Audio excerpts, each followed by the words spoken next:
Bonjour à toutes, bonjour à tous, ici le Mafia Studio, vous écoutez Mafia Talks, un concept authentique, une parenthèse dans la vie des jeunes créatifs de Montpellier, et plus précisément les rookies du hip-hop, de la photo, des arts et des médias du Sud. J'ai créé cet espace dans l'espoir de donner une voix aux charbonneurs de notre génération et à ceux qui s'expriment au travers de leur art et à ceux qui décident de devenir leur propre patron. Je suis trop contente de vous retrouver dans ce second épisode.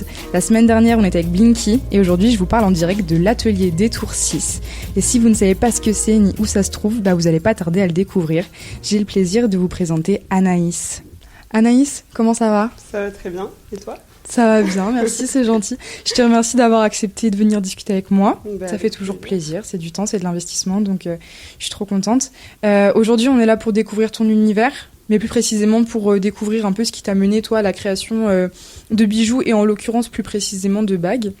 Tu vas pouvoir nous parler de ton activité et surtout des spécificités peut-être de lancer son business comme toi tu l'as fait, parce que c'est quelque chose que tout le monde n'a pas forcément le courage de faire et je trouve ça super intéressant et je pense qu'il n'y a pas que moi qui trouve ça aussi intéressant. Donc c'est le moment de l'affiche, on va voir ce que j'ai trouvé sur toi grâce aux réseaux sociaux.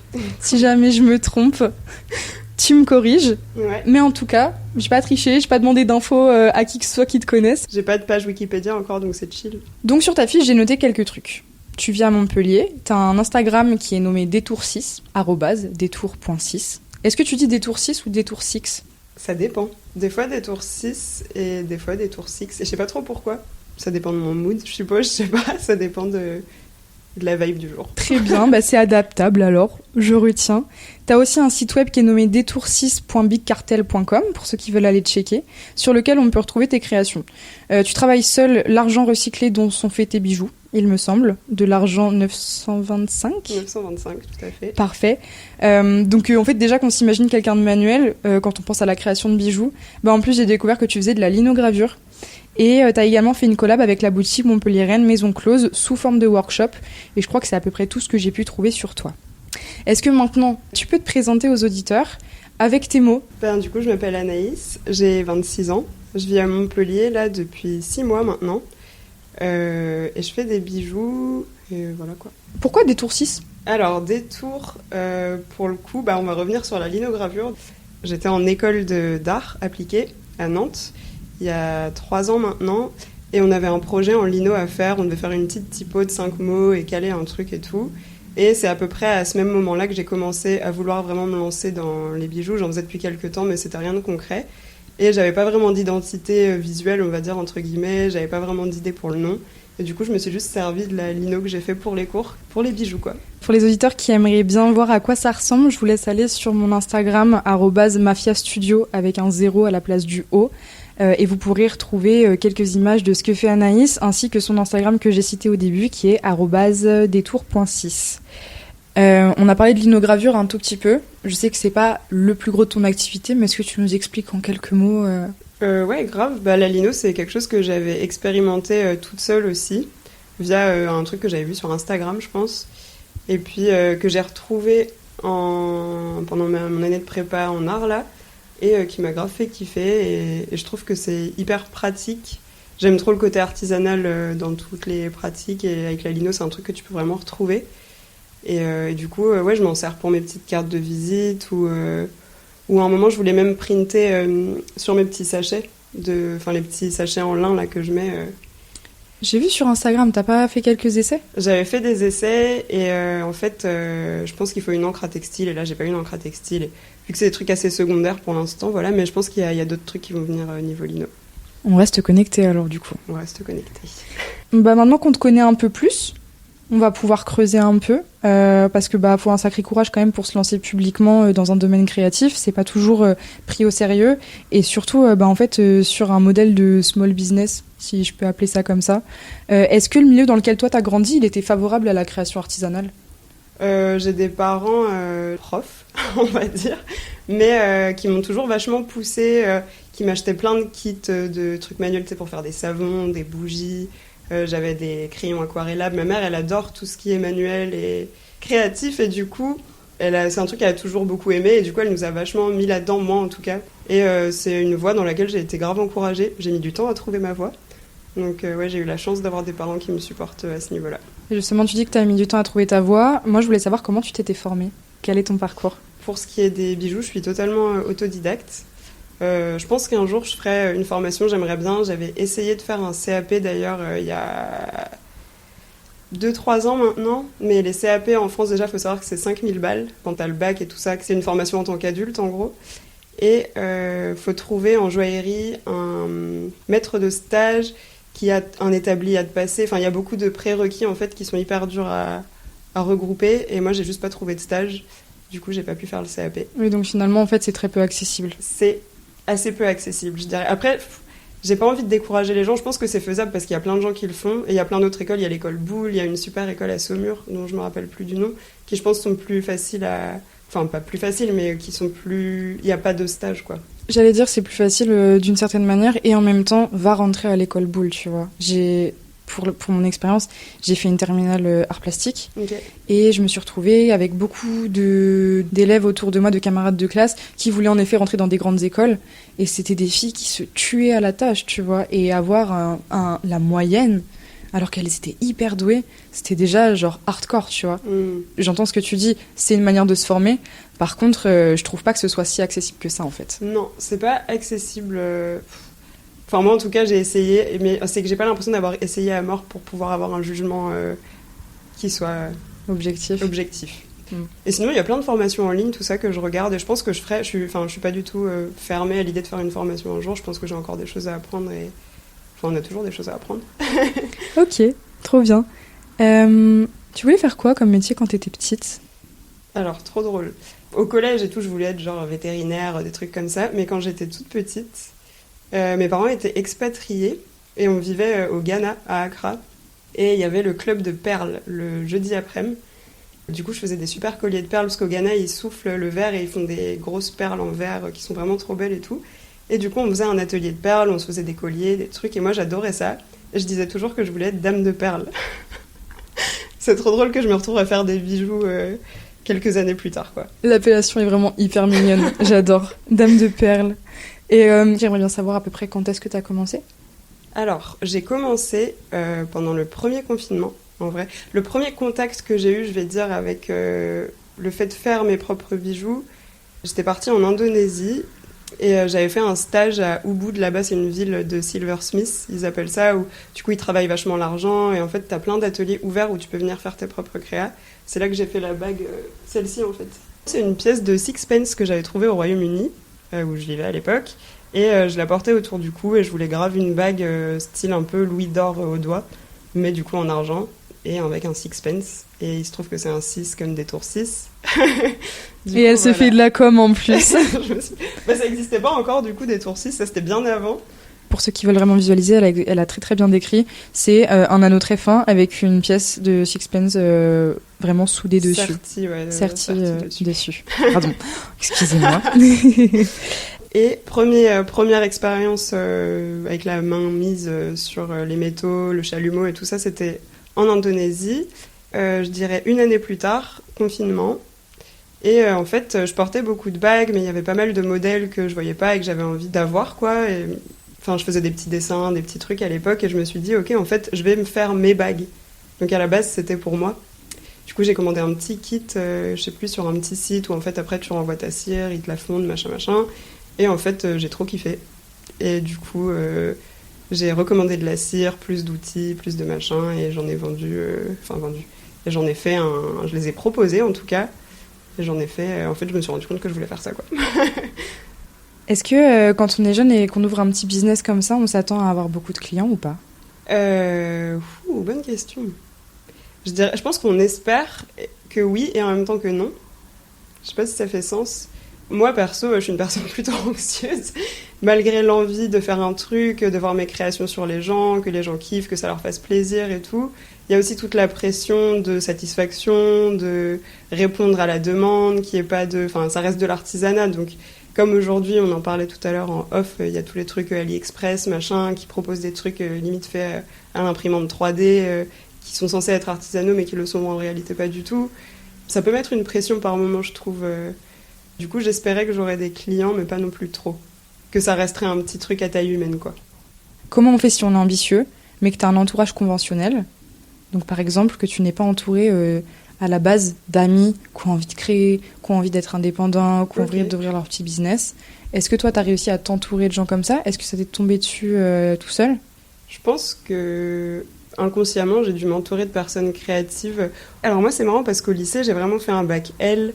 Je faisais un peu de dessin, un peu de trucs manuels, mais j'étais pas à fond là-dedans.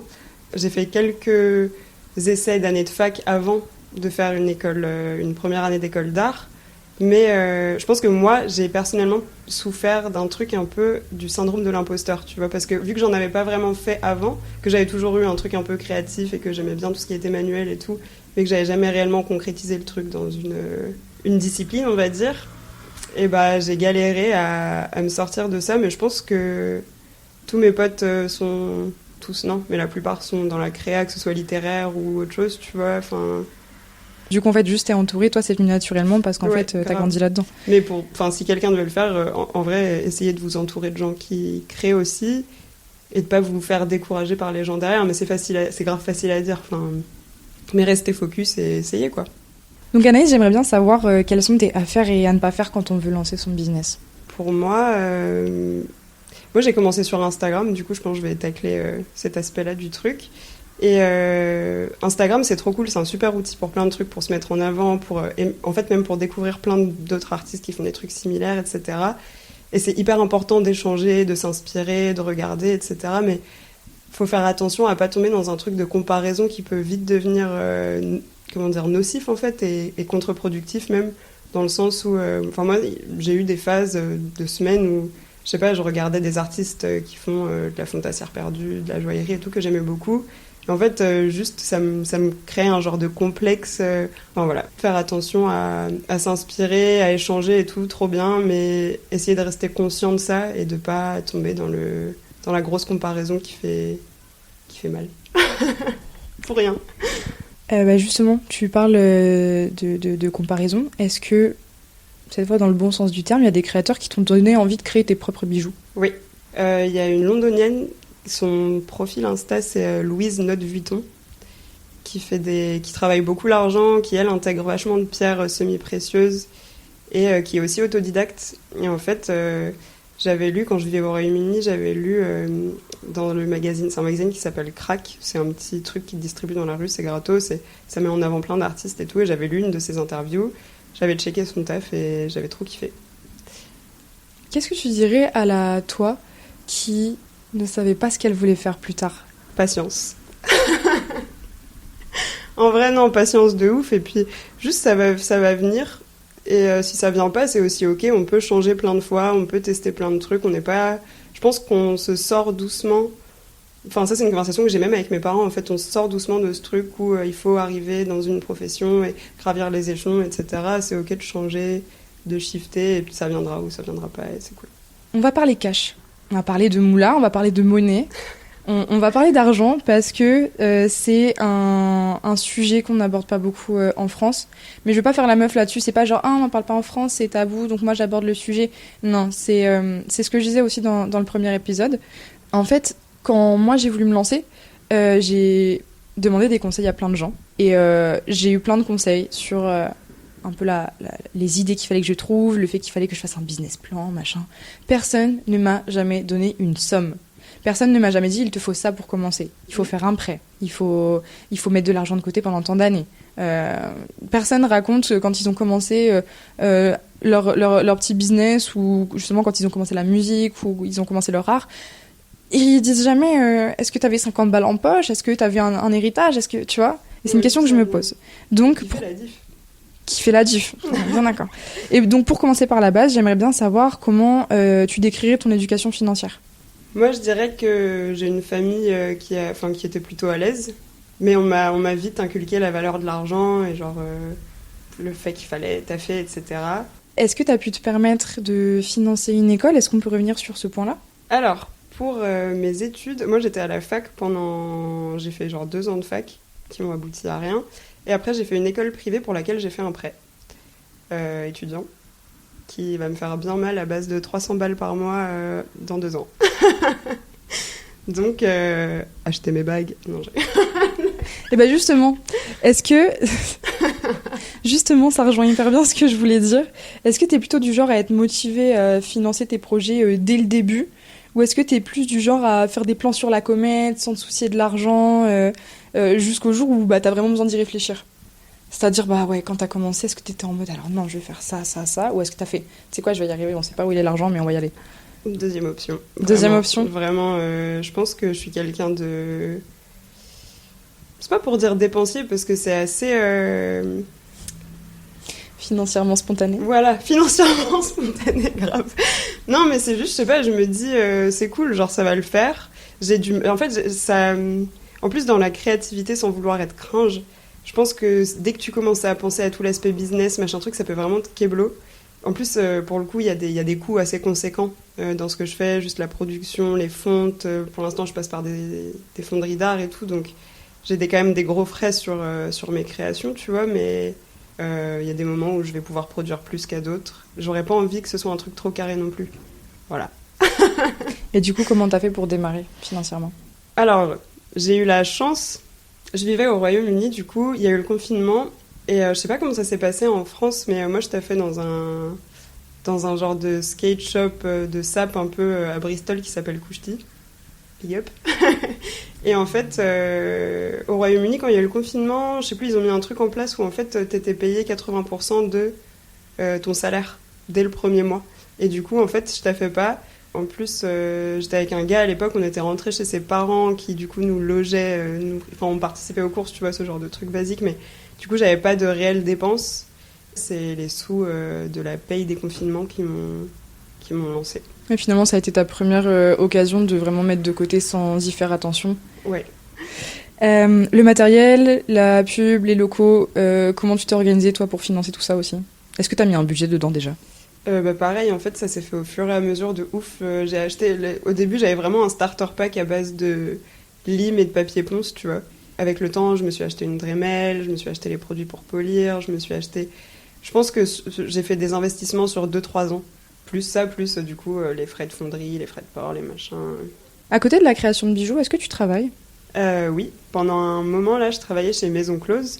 Donc c'était un petit mi-temps pour pouvoir m'aider et justement pouvoir subvenir aux besoins pour des tours 6, on va dire. Et là, depuis mai, je suis en mode bijoux seulement. Donc j'espère que ça va le faire. Pour l'instant, c'est cool, ça marche pas mal. Il y a eu une petite période de vacances là, donc je vais reprendre ça bien, mais j'espère que ça va continuer sur une bonne lancée. C'est cool. La période d'août, c'est mort pour tout le monde, t'inquiète.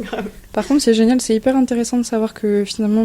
Il y a quand même une clientèle. Est-ce que tu dirais que tu as une clientèle qui s'épand ou est-ce que c'est une clientèle plus petite mais plus fidèle? Grave des deux. Ça s'épand pas mal. Il y a plusieurs personnes qui sont là et qui reviennent souvent, qui soutiennent fort. Ça fait plaisir. Et est-ce que tu as fait des démarches pour trouver tes clients? Des démarches, c'est-à-dire est-ce que tu as mis des stratégies en place, même juste dans la tête, tu vois? Non, moi c'était vraiment mon profil Insta perso au début. Au bout d'un moment, j'ai fait un profil Insta et un petit site. Et je faisais ça et je faisais de la pub sur mes réseaux à moi. Mais j'ai jamais... Si, peut-être que j'ai dû payer une fois un truc sur Instagram, tu vois, genre, comment ça s'appelle, booster un truc là. Mais j'ai pas vu de grosses diffs dans les vues ou dans les... Mais voilà. Mais sinon, non, j'ai jamais rien fait de plus que... Enfin, c'est vraiment... Je pense qu'il y a pas mal de bouche à oreille aussi. Mais oui, c'est juste que je pense parfois c'est quand même dur de se mettre en avant. Ça, c'est un truc aussi...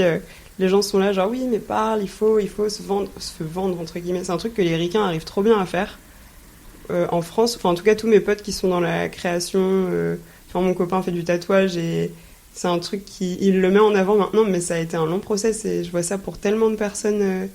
J'ai une pote qui écrit, qui a un compte Insta mais qui reposte jamais ses trucs sur son profil à elle parce qu'elle assume pas. Enfin c'est un truc je pense faut y aller quoi. Et c'est dur de ouf. C'est vraiment dur par moment. On arrive à la fin de ce podcast. Anaïs, je te remercie infiniment d'avoir été là. C'était un plaisir de discuter avec toi. Quant aux auditeurs, on se retrouve la semaine prochaine, même jour, même heure, pour un nouvel épisode avec un nouvel invité, pour continuer de découvrir les parcours des individus qui nous entourent, des failles qu'ils ont trouvées et des conseils qu'ils ont à nous livrer. Moi, je vous dis à la semaine prochaine et portez-vous bien. C'était Anaïs et Yuna. Bisous, ciao.